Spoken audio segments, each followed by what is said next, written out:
Allora, buon pomeriggio a tutti. Buenas tardes a todos. Estoy muy contenta de estar aquí con ustedes y quisiera empezar este momento con un breve vídeo realizado por un joven estudiante de 16 años que muestra el dramático estado de nuestro planeta, que es causa de desastres naturales y también de guerras.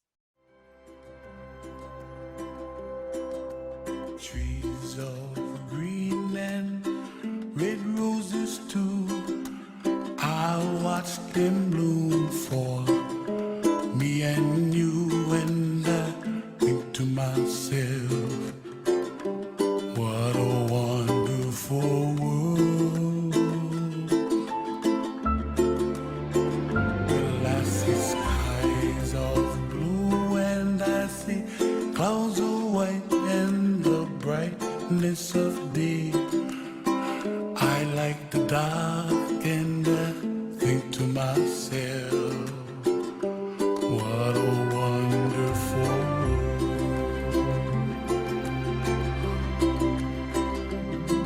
The colors of the rainbow, so pretty in the sky, are also on the faces of people passing by. I see friends shaking hands singing, how do you do? They really say, I love you. I hear babies cry and I watch them grow. They'll learn much more than we'll know, and I think to myself, what a wonderful world.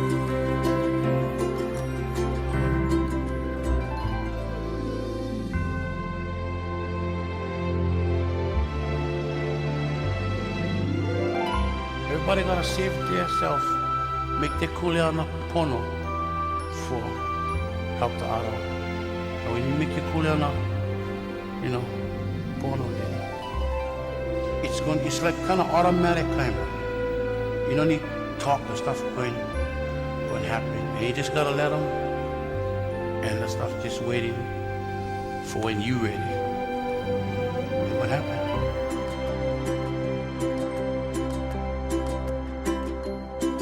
The colors of the rainbow, so pretty in the sky, are also on the faces of people passing by. I see friends shaking hands singing, how do you do?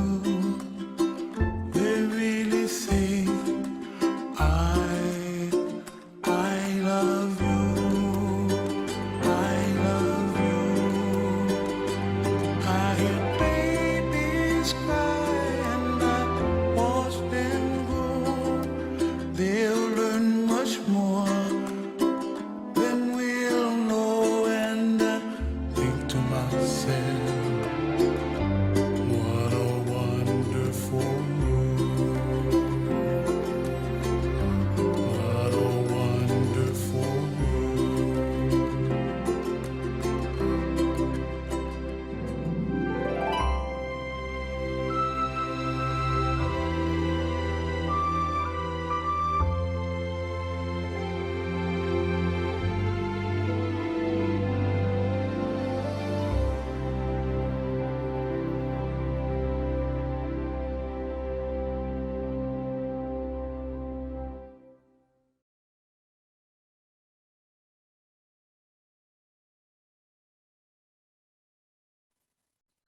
Diversi studi scientifici Diferentes estudios científicos demuestran que hay un vínculo entre el cambio climático y la guerra.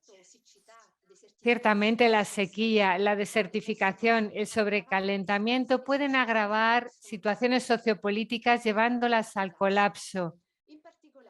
En particular, un estudio realizado por investigadores de la Columbia y de la Universidad de California aporta argumentos en los que se ve cómo la migración causada por una sequía severa y prolongada ha exacerbado algunos factores cruciales, como el desempleo, la corrupción y la creciente desigualdad. El fenómeno del calentamiento global, la sequía, se convierte, por tanto, en una de las causas que contribuyen al desencadenamiento de una guerra que parece no tener fin.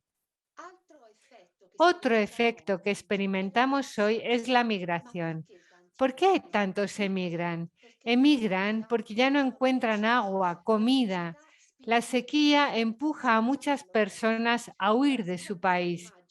Si miráis la imagen que veis, las partes rojas señalan las zonas donde se espera que partirán nuevas migraciones. Según el Banco Mundial, para el 2050, hasta 143 millones de personas que actualmente viven en países del África subsahariana, del sur de Asia y de América Latina podrían verse obligadas a trasladarse dentro de sus propios países, huyendo de las áreas menos vitales, con menor disponibilidad de agua y con una menor productividad de cultivos, o de áreas que se verán afectadas por el aumento del nivel del mar y las marejadas ciclónicas.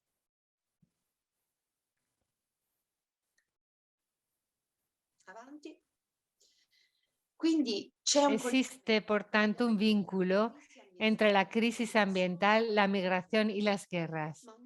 Pero cada uno de nosotros puede dar su aportación. Mahatma Gandhi dijo: sé tú el cambio que quieres ver en el mundo.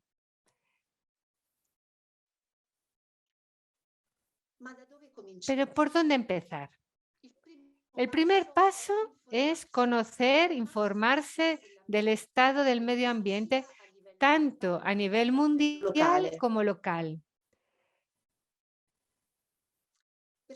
Para ello, empezamos ahora a informarnos sobre la salud del planeta.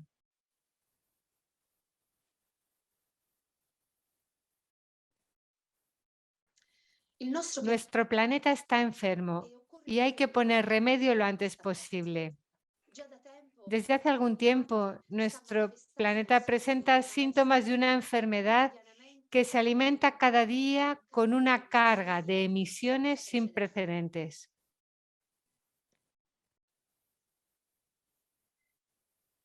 La temperatura media global del planeta en la década del 2011 al 2020 fue 1,09 grados centígrados superior a la del periodo 1850-1900.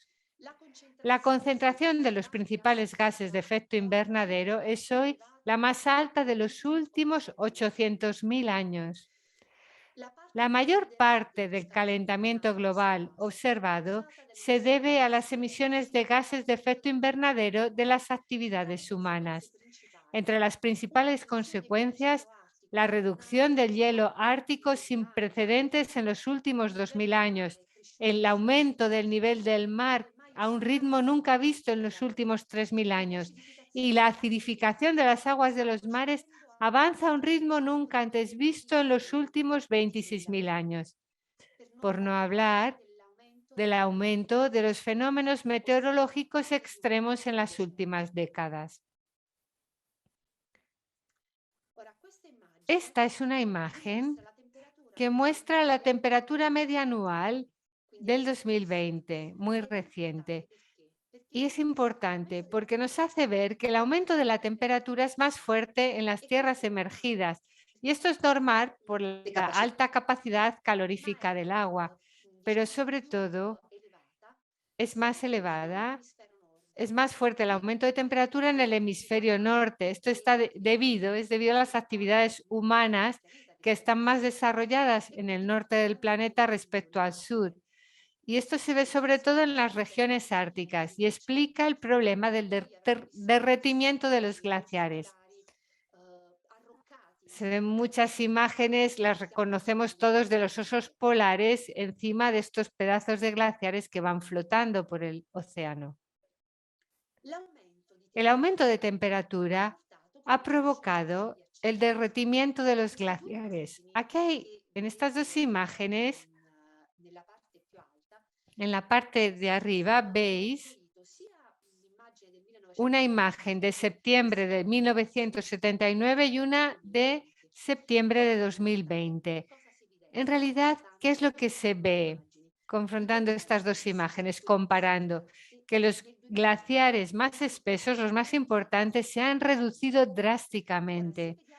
Si miramos ahora el gráfico que está debajo, se ve que la cobertura de hielo del Ártico, a pesar de las fluctuaciones anuales, muestra una tendencia claramente en descenso. Entonces, lo que antes no eran regiones no navegables, ahora lo son. Se ha abierto el famoso pasaje del noroeste y ahora tenemos rutas comerciales que antes no existían.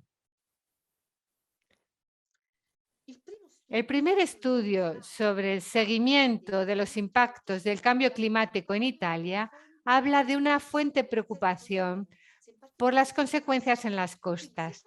Si centramos nuestra atención en Italia, una atención especial merece el caso de Venecia, donde al mismo tiempo sube el nivel del mar y baja el de la tierra.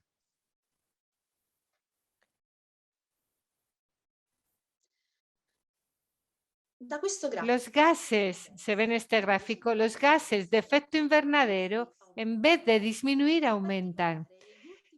Durante los últimos 600.000 años, las concentraciones de anhídrido carbónico se han mantenido entre 200 280 partes por millón. Pero después, de repente, la línea se vuelve casi vertical. Hemos llevado las concentraciones de anhídrido carbónico de alrededor de 280 partes por millón a 415 partes por millón. Es decir, prácticamente lo que sucedió en cientos de miles de años, lo hemos hecho ahora en 150 años.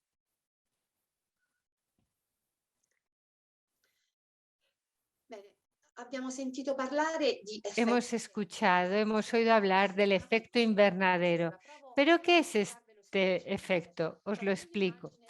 En la imagen veis la radiación solar en amarillo llega al suelo y atraviesa la atmósfera, porque la atmósfera es transparente a la luz amarilla. Cuando llega al suelo, el suelo se calienta con esta luz y emite rayos infrarrojos. Cuando el suelo vuelve a emitir rayos infrarrojos, ya no emite luz visible y la atmósfera ya no es transparente a esta luz. Era para luz amarilla, pero absorbe estos rayos infrarrojos, un poco como un invernadero. Hay una atmósfera que se calienta. Lo comprendéis muy bien, que el efecto invernadero en sí mismo no es negativo, porque hay que pensar que si no hubiera efecto invernadero natural, la temperatura media de la Tierra sería de unos 15 grados bajo cero. Es decir, haría mucho frío.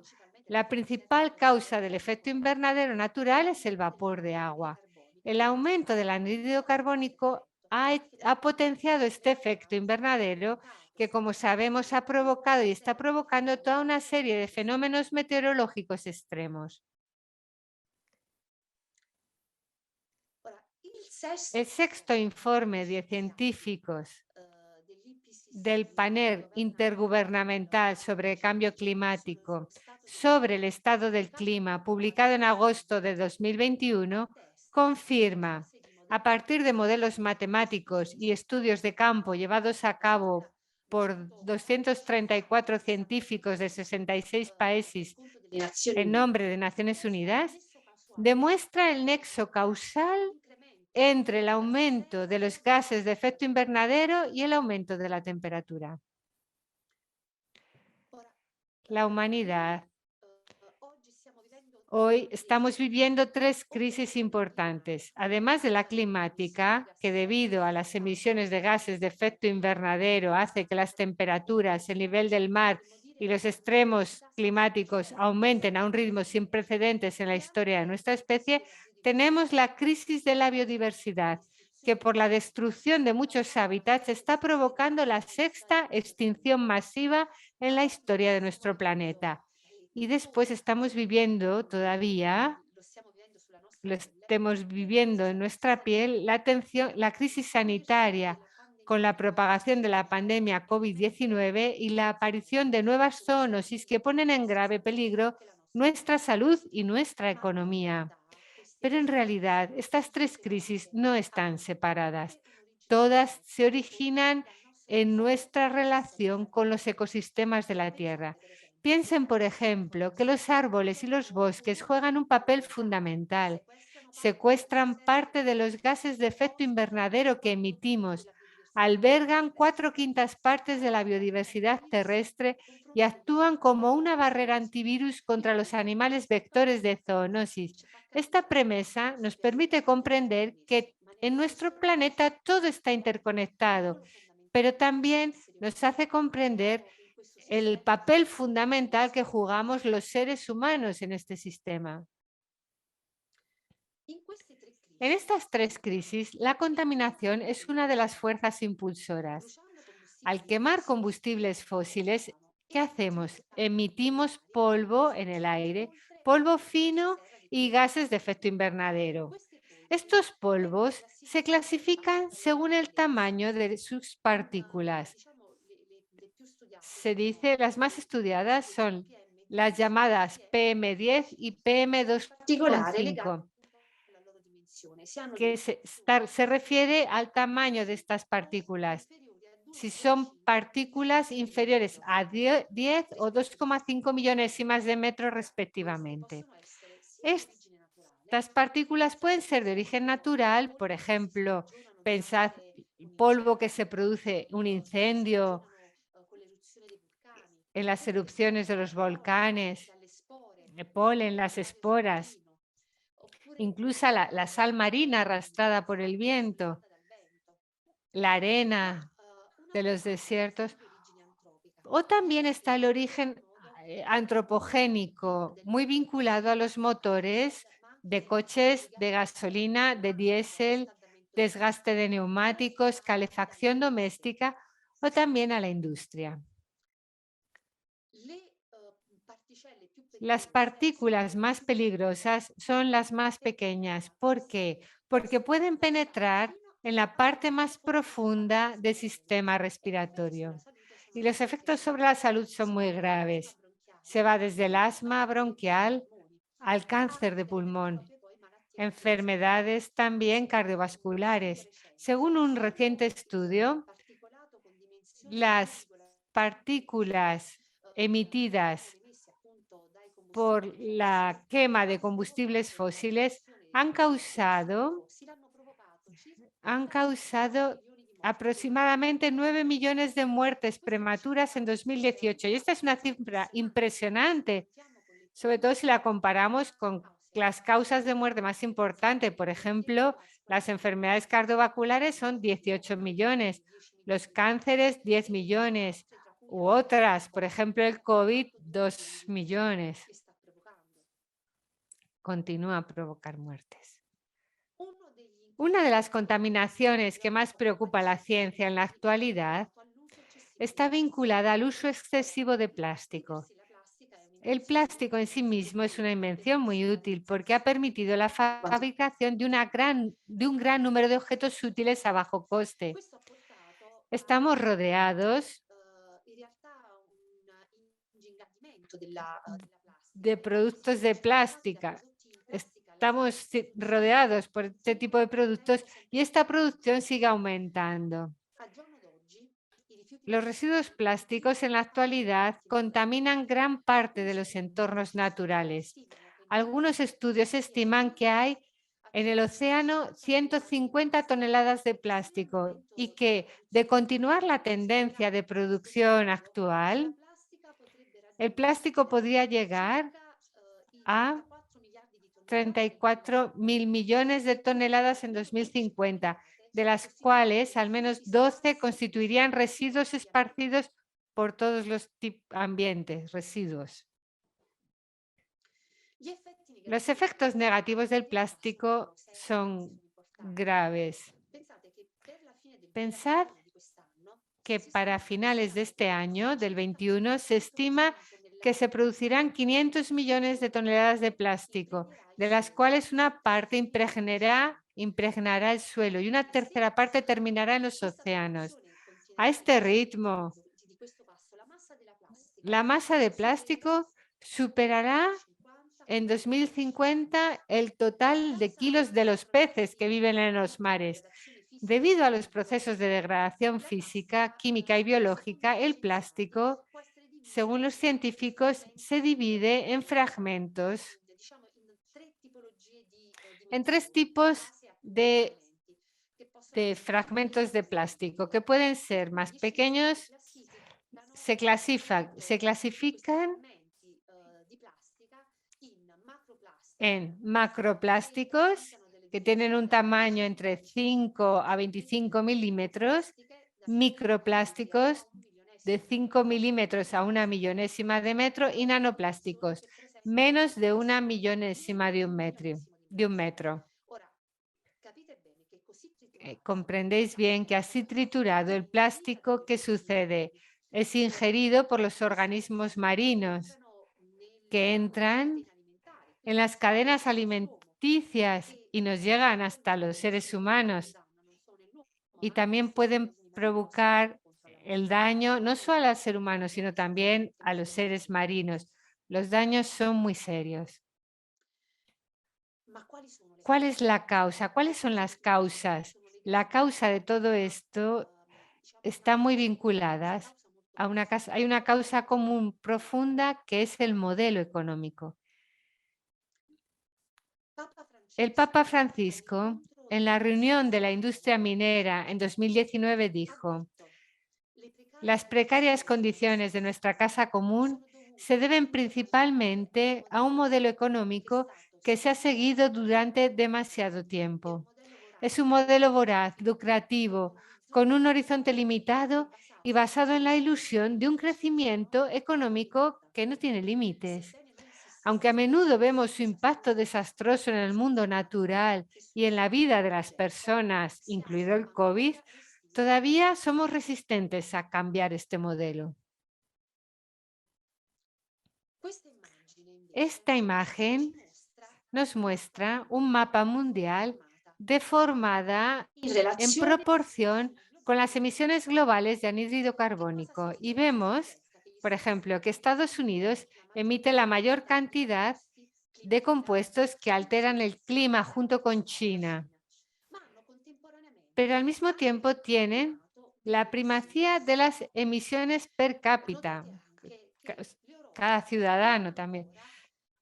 Hay que ver también que Europa sigue contaminando mucho, a pesar de que tiene sin duda la legislación más avanzada. Y por otro lado vemos que África prácticamente no existe, a excepción de República de Sudáfrica. ¿Qué hacer?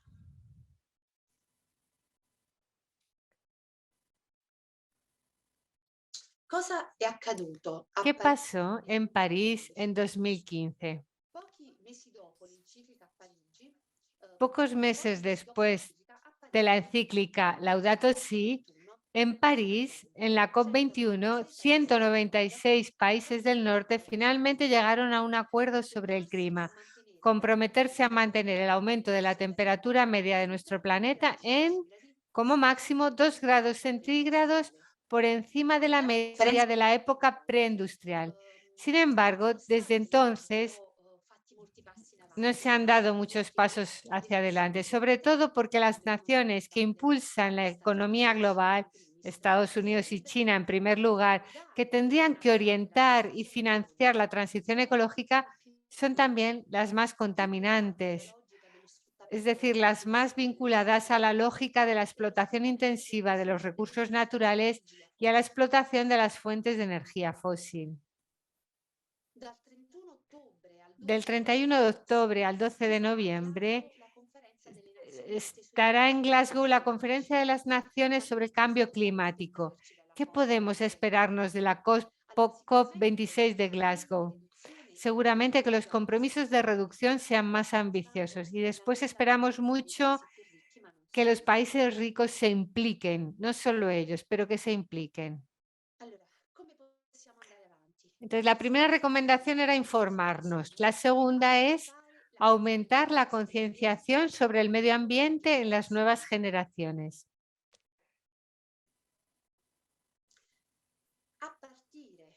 1999 Desde 1999, la Red Ecológica Internacional EcoOne ha tratado de abordar la crisis ambiental. En 2015, los valores ecológicos se resumieron en una herramienta educativa, el dado de la tierra, y ahora juntos vemos un breve vídeo.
La tercera recomendación, tenemos que empezar a hacer acciones concretas, cuidando el medio ambiente y la fraternidad.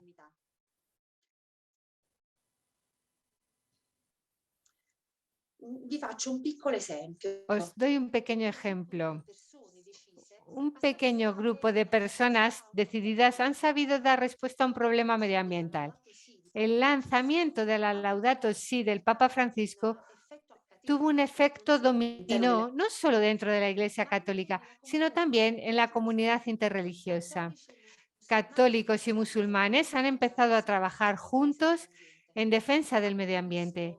Hemos visto antes que un problema ecológico puede contribuir a la guerra, pero ahora veremos juntos que una solución ecológica puede contribuir a la paz. Es cierto que la guerra no es verde, pero es también verdad que la paz es verde.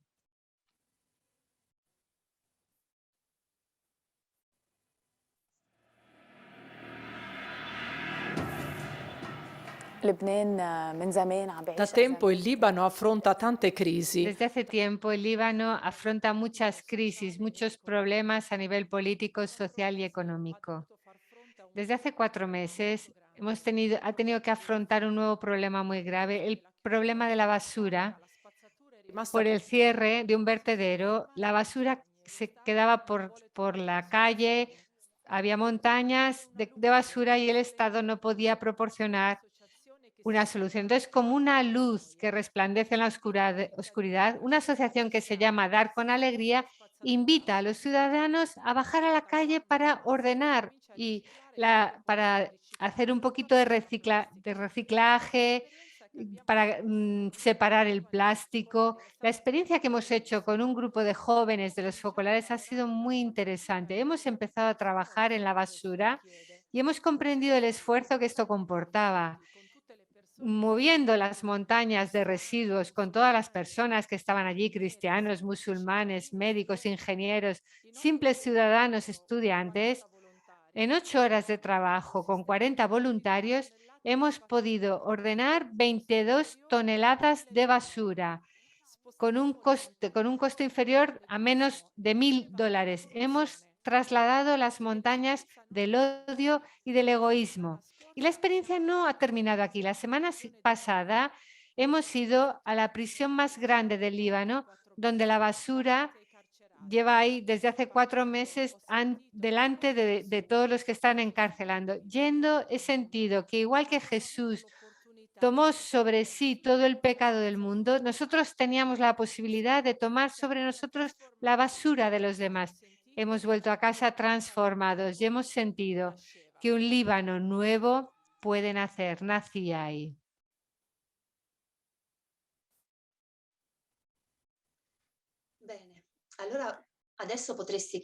Ahora podríais preguntarme, pero nosotros, personalmente, ¿podemos hacer algo? ¿Cómo podemos contribuir?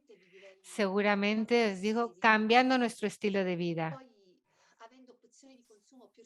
disponiendo también de opciones de consumo más respetuosas con el medio ambiente, comprando cosas que hayan producido menos anhídrido carbónico, eligiendo gobernantes que sean respetuosos con el medio ambiente y colaborando con todas las campañas de medio ambiente.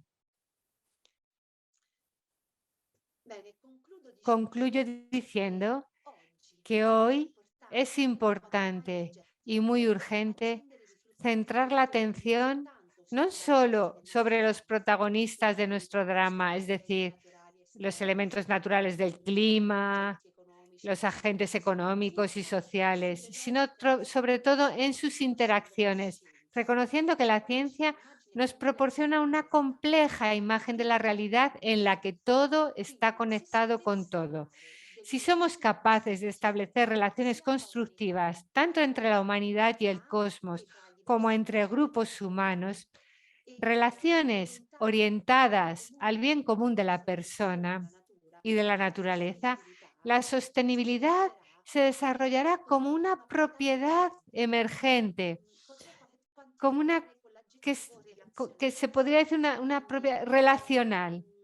Entonces, yo sugiero a todos, también a mí misma, poner el foco en las relaciones que permiten alcanzar esta sustentabilidad en sus dimensiones ambiental, social y económica, no preocupándonos ahora si este objetivo implica o no el crecimiento del Producto Interior Bruto, del PIB. En cierto sentido, la sustentabilidad relacional es la otra cara de la ecología integral, es decir, su resultado más concreto. Gracias por vuestra atención. Os he dejado aquí mi dirección de correo electrónico. Para cualquier duda podemos estar en contacto.